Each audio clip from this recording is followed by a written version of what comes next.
बहुत वक्त पहले की बात है। एक खूबसूरत लड़की सिंड्रेला नाम की, इसकी माँ बचपन में ही फौत हो गई और कुछ अरसे बाद इसके वालिद ने एक दूसरी शादी कर ली। सिंड्रेला की सौतेली माँ बहुत जालिम थी और इसकी 2 बेटियां बहुत ही मगरूर और खुद पसंद थी। जब सिंड्रेला के वालिद का भी इंतकाल हो गया तो सौतेली माँ ने उसे नौकरानी बना दिया। सिंड्रेला सुबह से शाम तक काम करती, झाड़ू देना, बर्तन धोना, कपड़े धोना, खाना पकाना और बदले में सिर्फ पुराने कपड़े और राख बड़ा कमरा मिलता। एक दिन सल्तनत में ऐलान हुआ कि बादशाह के महल में एक शाही दावत होगी ताकि शहजादा एक दुल्हन का इंतखाब करे।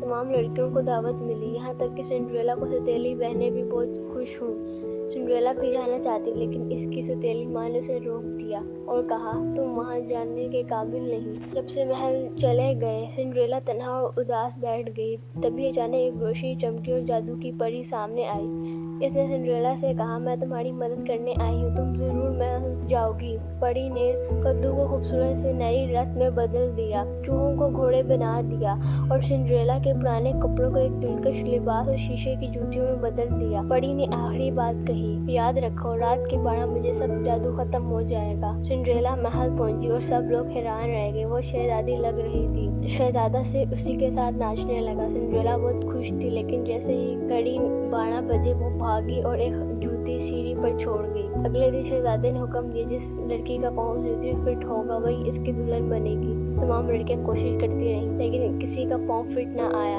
आखिरकार वो सिंड्रेला के घर पहुंचे। सौतेली बहनों ने जोर जबरदस्ती की लेकिन जूती नहीं पहन सके। जब सिंड्रेला जूती पहनी वो बिल्कुल फिट आई। शहजादा बहुत खुश हुआ और फौरन सिंड्रेला को महल ले गया। उन्होंने शादी कर ली और हमेशा हमेशा खुशी से रहने लगे।